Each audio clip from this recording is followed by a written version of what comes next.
Okay. That is now running, and the microphones are both doing a really good job, and I have no crackles, so all is good. Okay. So thank you very much for allowing me to come along and interview this morning. Could you start by telling us your name and how you came to be here? Why is it that I've asked you to speak to me today? So my name's Andrew Samuel.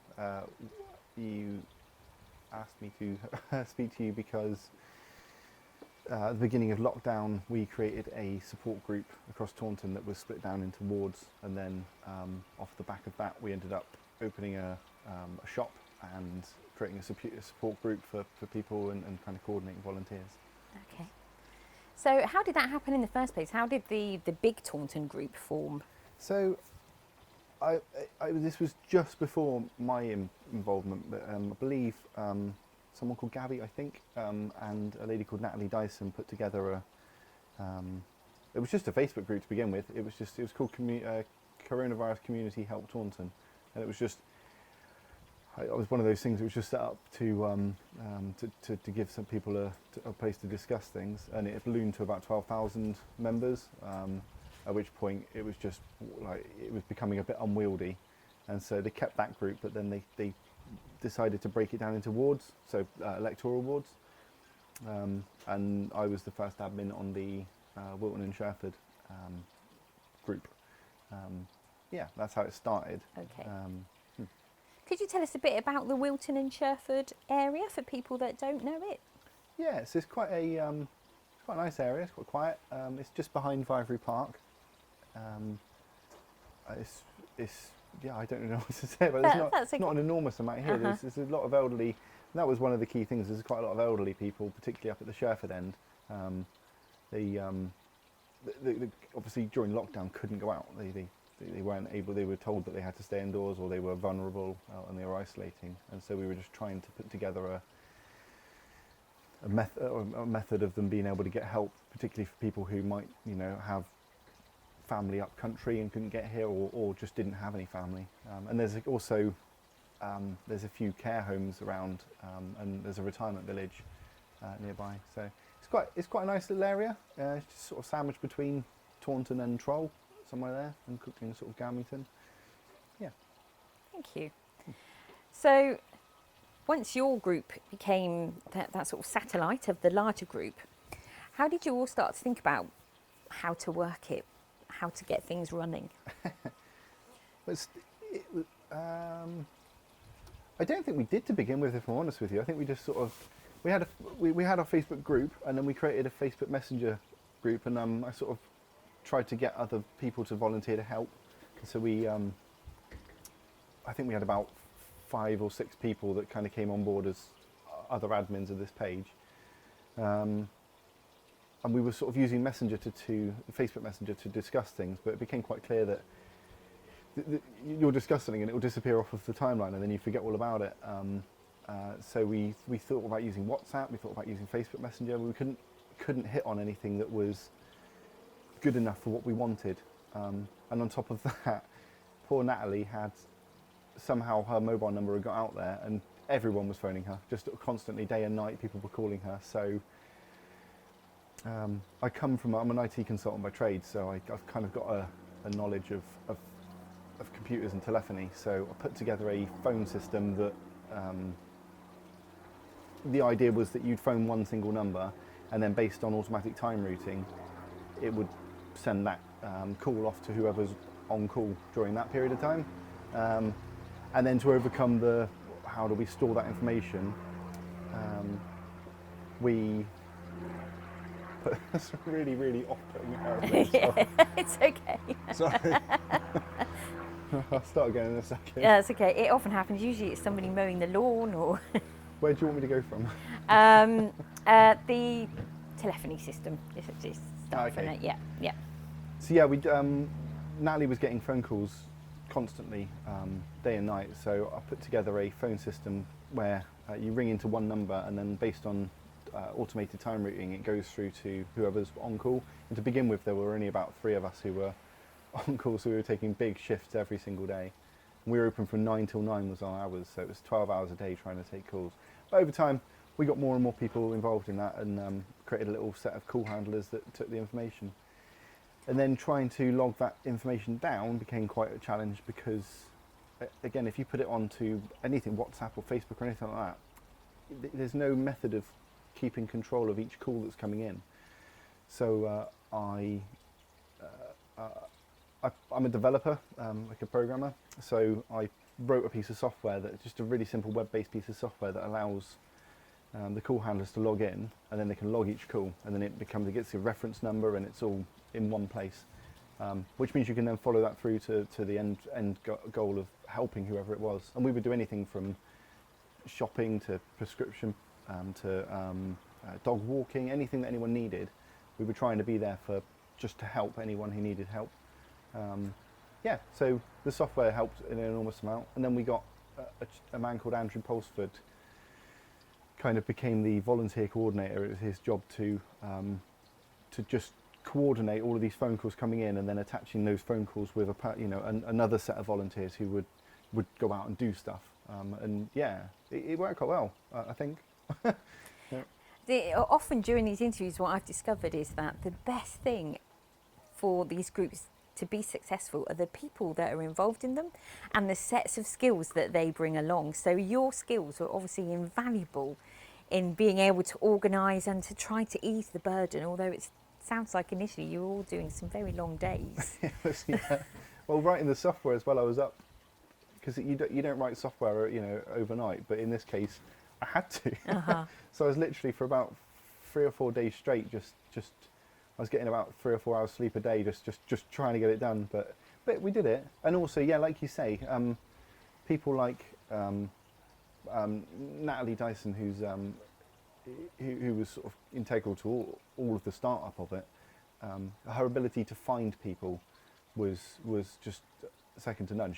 She could just get people and work out what role they would be good at and putting them into the right place. And Andrew Polsford is he's a project manager by day. That's his real job, which was super helpful because that was what we needed. We needed someone who could, okay, we've got all of these calls coming in, who's going to deal with them? And then applying them to the right people, and then following them through to make sure that they happened. And then, you're right, getting the right people in the right place was critical for getting it to work. So yeah. That's fantastic. So once things were up and running and all those systems were in place, did you find that you had more volunteers than you needed? Because often loads of people are putting their hands up to volunteer. We had, I don't think so, because I think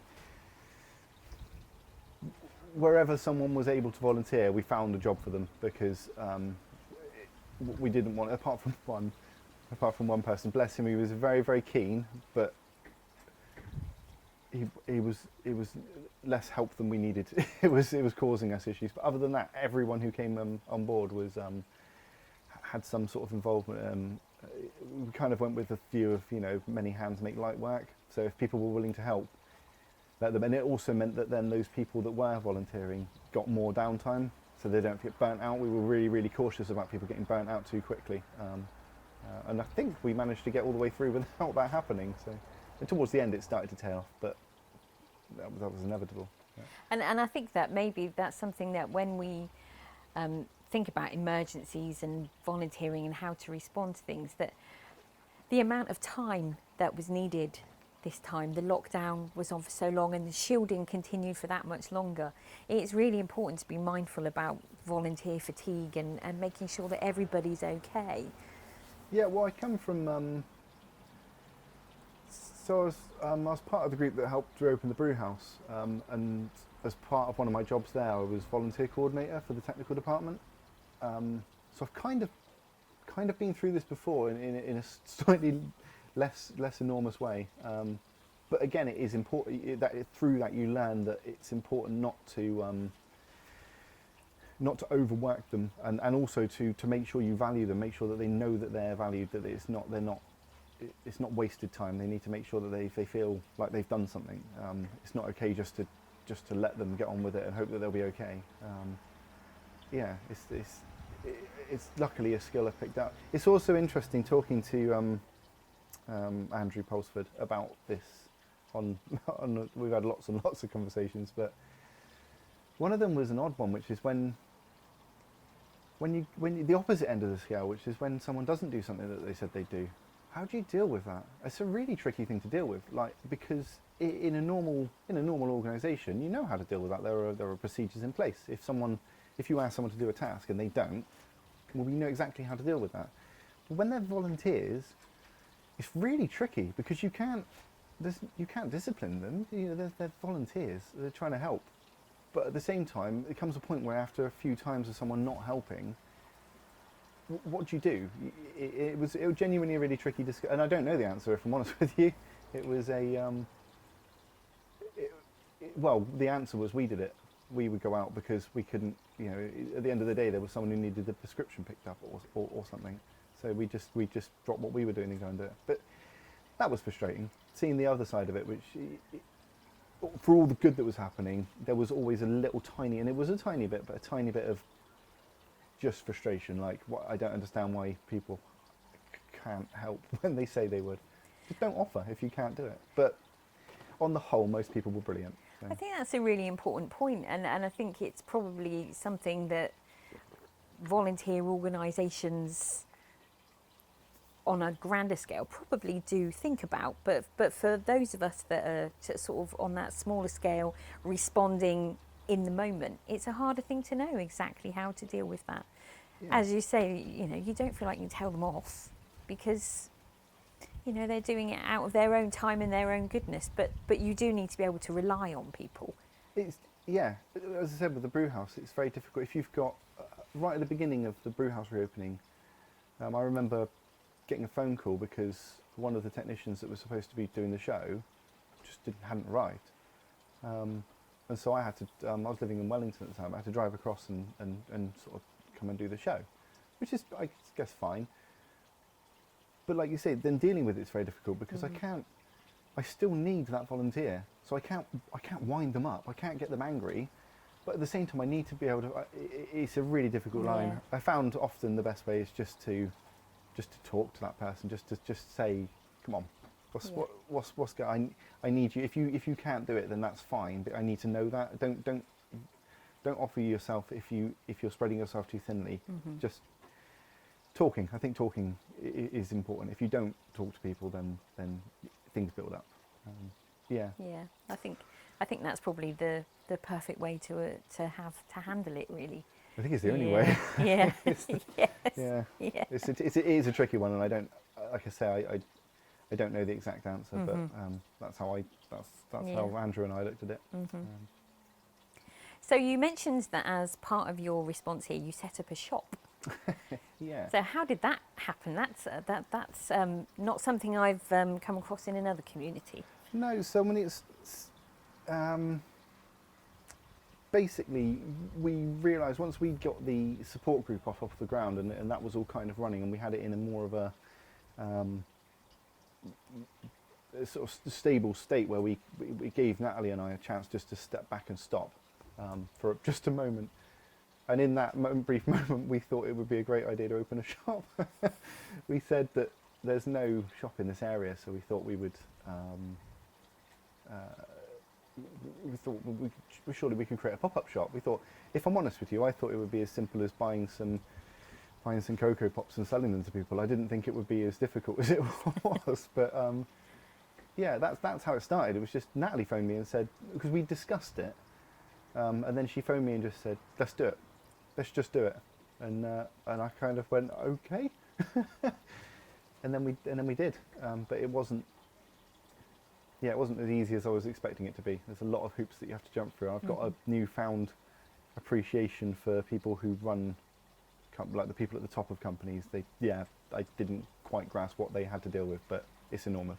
So, yeah. So did you use a local building that was empty? Yeah, so we were looking at various places. We looked at the pub, the Vivery Arms, but the trouble with the Vivery Arms was that, well, there were a couple of issues we found. One was that it's not a great layout in terms of, it was quite small and enclosed, and we didn't want to keep putting people into tiny spaces. And the other was that it's someone's house, and so getting other volunteers to come in and do stuff is a bit difficult because that's where they live. Although Kat was on board, the landlady of the Vivery, it wasn't practical. And then we looked at the church hall, St George's, but that only had one door in and out. And again, we were like, we don't really want people crossing. And so then I was walking up to my mother-in-law's and we saw a building that I hadn't really ever paid attention to at the top of Middleway, and kind of thought, what's that? And it turns out it's a community hall. And so we looked at the community hall, and it was perfect. There's a door at each end, and it's a room. And so yeah, that's where we had it. But it took quite a while because all of the meeting halls across Somerset had gone into total lockdown and been closed.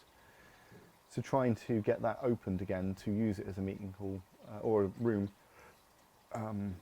was a bit of a challenge, but we did it. I think the mayor she's the head of housing, and that falls under housing, and she was integral to getting us access, and she kind of green lighted it when she heard what we were doing. So yeah, that was the building we used. Yeah. And where did all your stock come from? We bought it. So we got we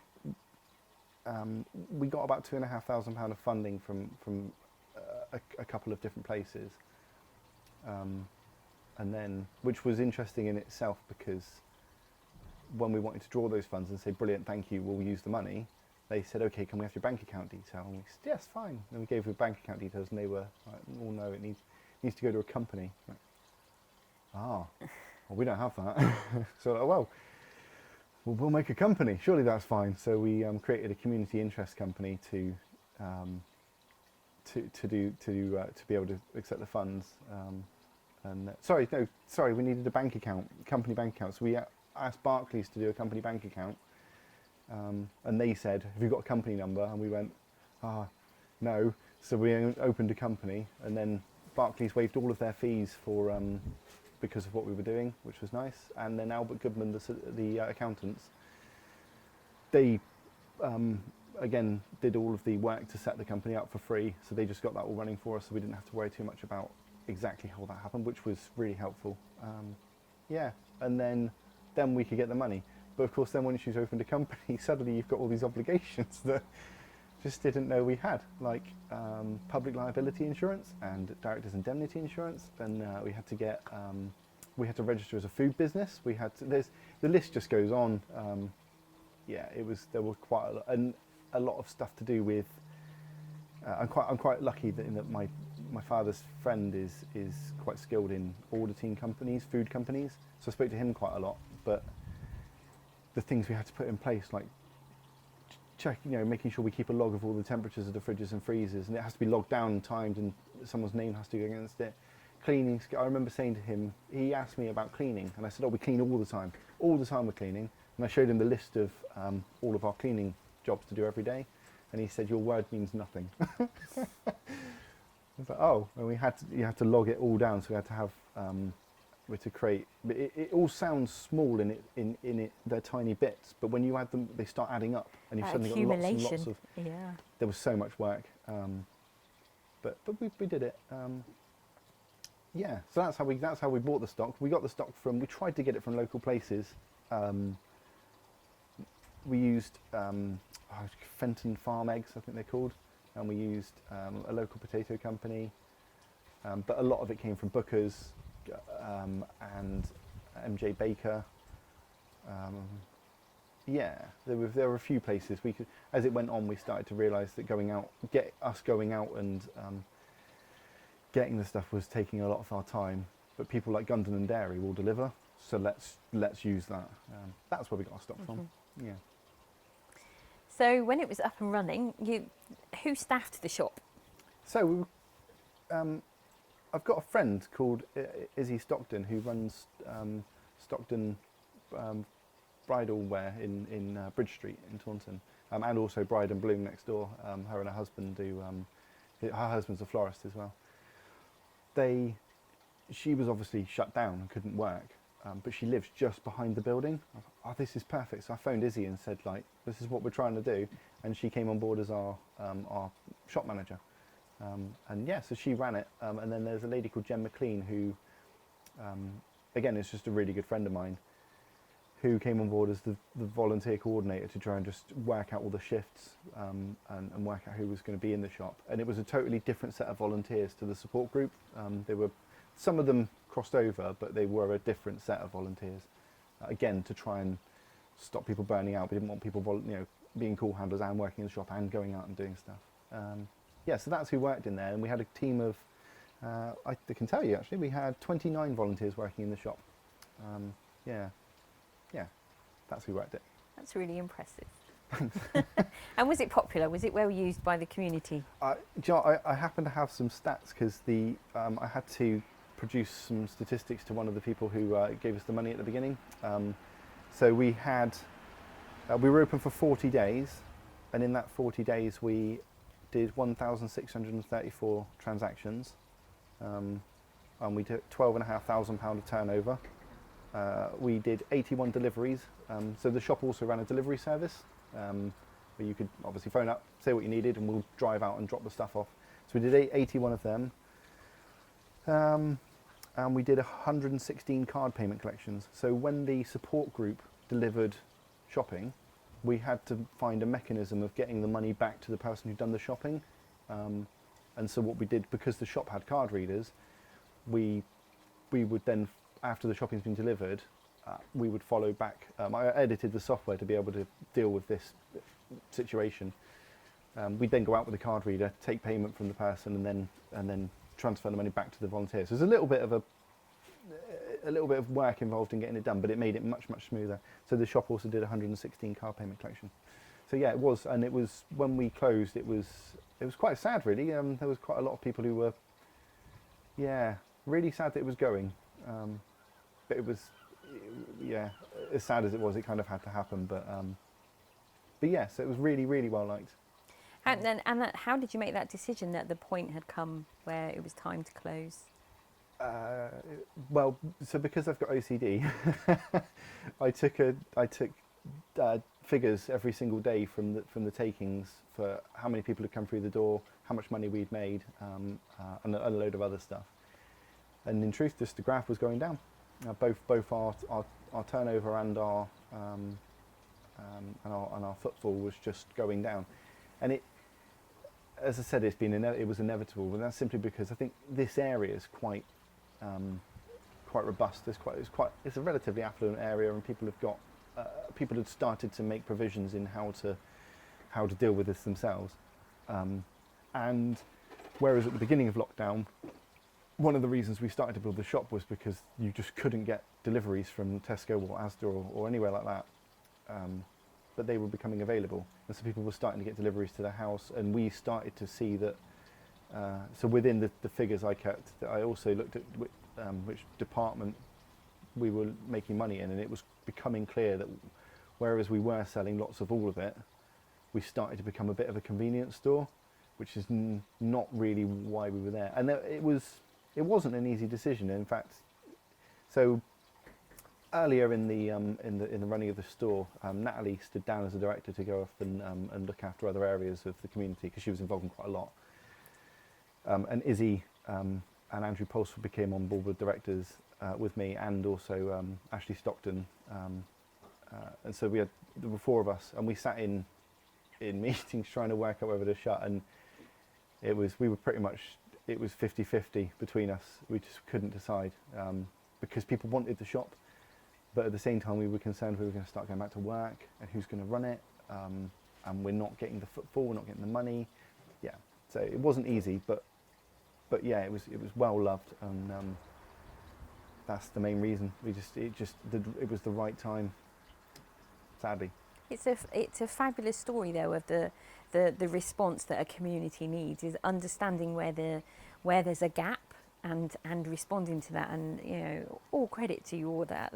Thank you. It's just fantastic, and like you say, once you get into it and you realise all of these hurdles that you have to jump to make sure that you're legal and doing everything as you ought to. They were daily as well. They were they were just, it was constant. But there were certain organisations that were really helpful with things like for example, Somerset West and Taunton. They were there's a lady called Helen Phillips who I dealt with quite a lot via email mainly. Just superbly helpful. She got people involved. Like, so if we had an issue, she would find a way. There's someone called Hannah Hill who works at the council as well, who I think she works in facilities. But like simple things, like we needed hand gel and we couldn't get it anywhere, but she turned up one day and kind of went, "That's for you." Just had like 3 little bottles of it. We couldn't. Yeah, we were so happy. So yeah, South Western Taunton were incredibly helpful. Yeah, they were. That's good. I can't remember the question. Sorry. When you look back now, and you sort of reflect upon that time and all that happened, how do you feel about it? It's going to sound really cheesy, but I'm just really proud. And I'm absolutely. I'm normally the kind of person who just I can't take a compliment. I've got no idea how to take a compliment. When people say I've done a good job, I'm like, I don't know what to say. But in this guy, I don't know, just personally very proud of both what we achieved as a group, but also what I went through. I think it sounds pathetic, but yeah, I'm just really proud of it, and I'm humbled by the level of input that people from the community gave us. It was heartwarming. Just the amount of people who would go out of their way to try and help people. Even when we had to go into isolation for a small period because my son got ill. It wasn't COVID, but he got ill. So one of the volunteers went and got me some ground cumin so I could make a curry. But they didn't mind, and they were everyone was trying to help everyone, and it was having gone from living here and not really knowing all the people around me, I now know lots of people around me, and I like that a lot. Yeah, proud. You should be proud. I am in awe of what you've achieved. Don't be in awe. I guess I was just in the right place at the right time to pick up the ball and run with it. But yeah, but not everybody does. So true. Yeah, hold on to that. Hold on to that feeling because you should be proud. It was well, and on top of as well as doing the R bit, the software. Where is it? That software I wrote ended up being used by Bath, Poole, Blackbrook, Comitro and Galmington, Holway, Manor and Parkfield, Priorswood, Victoria, like a load of places across and I had to rewrite it to be able to deal with different areas so that they didn't all see each other's information. And then the phone line that I created ended up being used by Wilton and us, Comitro and Galmington, Manor and Parkfield, Priorswood. And then since then, there's a group called All Summer, which is an autistic charity. They're using the phone system. The community, the main CCHT group, they're using it, and then Taunton Disability Action Group are using it.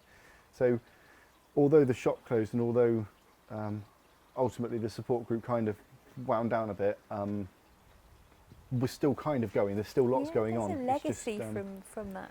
Yeah, still, yeah. But it's a little less stressful than it was. Yeah, yeah.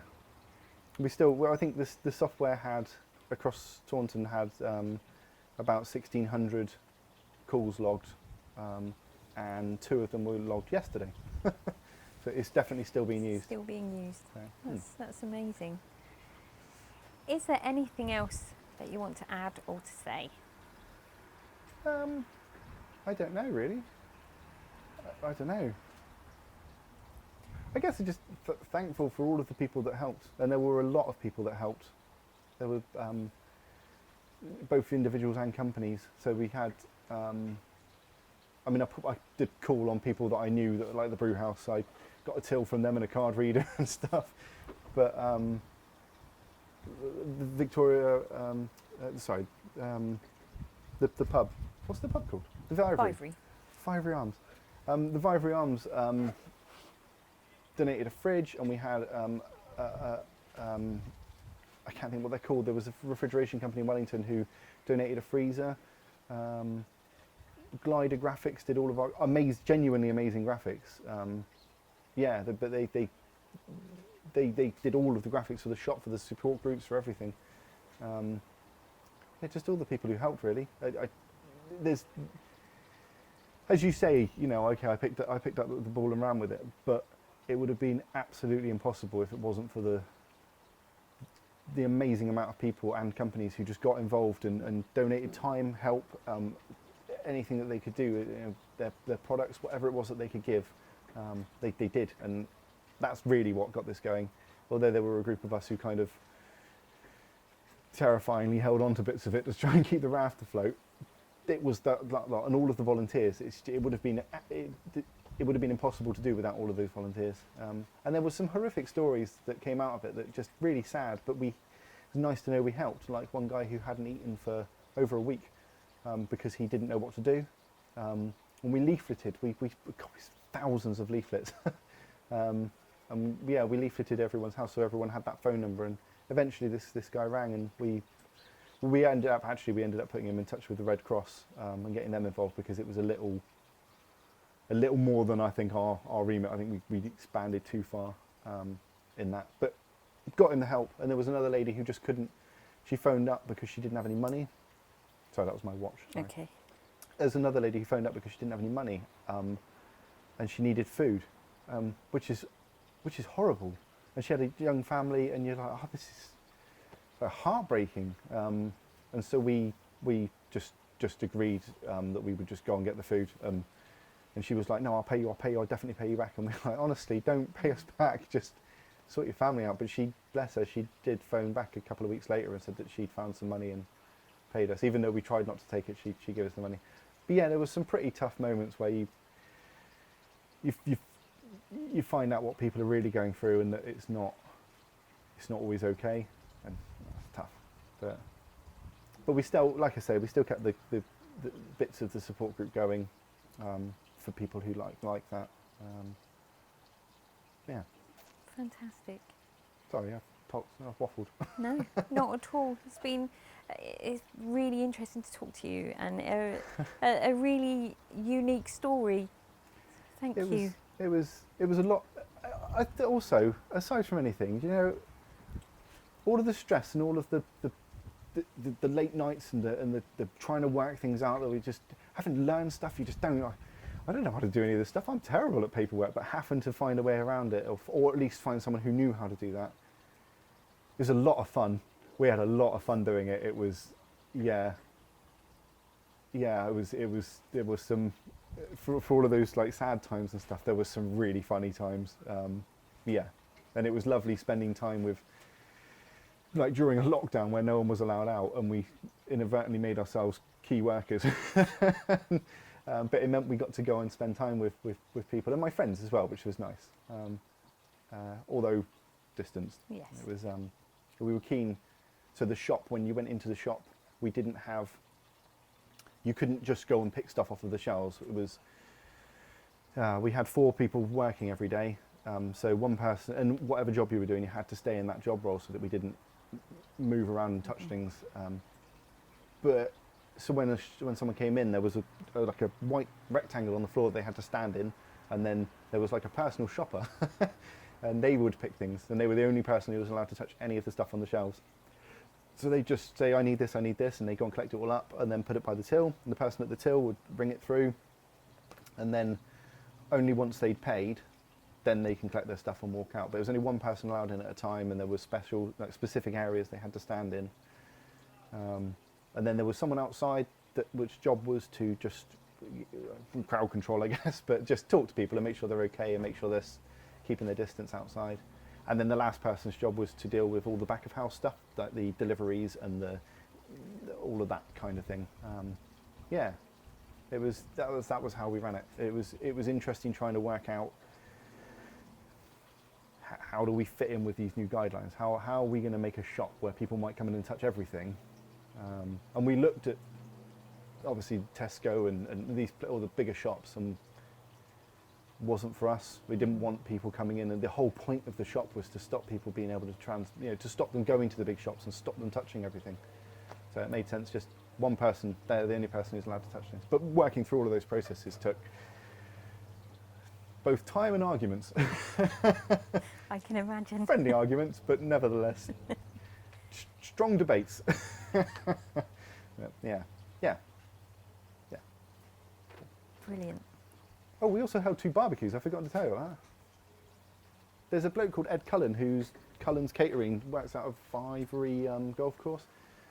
He's got like a tow-along barbecue. It's brilliant. It's like you can light it before, so it's already turns up lit and ready to go, and he just sort of opens the sides on it, and yeah. But we spoke to the police to see whether or not this was even something we could do, and we sort of worked with them to make sure that it was all safe and stuff. And there's lots of area outside of the shop, so we held two socially distanced barbecues where people could come down and buy some food and sit on the grass, away from each other, and that was nice. Well, that must have felt wonderful. It was, and it was really nice and sunny.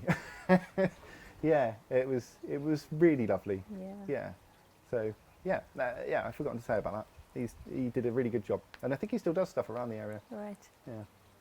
Yeah. Perfect. Cool. Sorry, I've probably got about 1,000 other things I could talk about, but I probably shouldn't. You can talk away. It's really no, interesting. I don't. They were just so it felt like about 5 years in the space of about 5 weeks. It was intense. Yes. But rewarding. And I slept for about a year after. I can imagine. Yeah. And also I probably need to thank my wife as well for putting up with this man who occasionally was in her house. Well, actually, I was in here quite a lot. After we got it all off the ground, I tried to make sure that it's interesting. You start looking at where you can. As I say, I work in IT, so we're constantly looking for places that things can fall over and trying to remediate against them. And it was no different. We started to realise that the people who were kind of running it, they were holding all the sticks that were spinning the plates. And if we go, well, we can't spin the plates anymore. And so we had to. As frustrating as it was, I had to stop going out. I had to stay in because, as did Andrew Polster and other people, we had to stop going out because if we came down ill, then someone's going to have to pick up what we're doing, and it made much more sense just to not get sick ourselves. So, yeah. Sorry. Yeah. Brilliant. Thank you so much. Thank you. Let me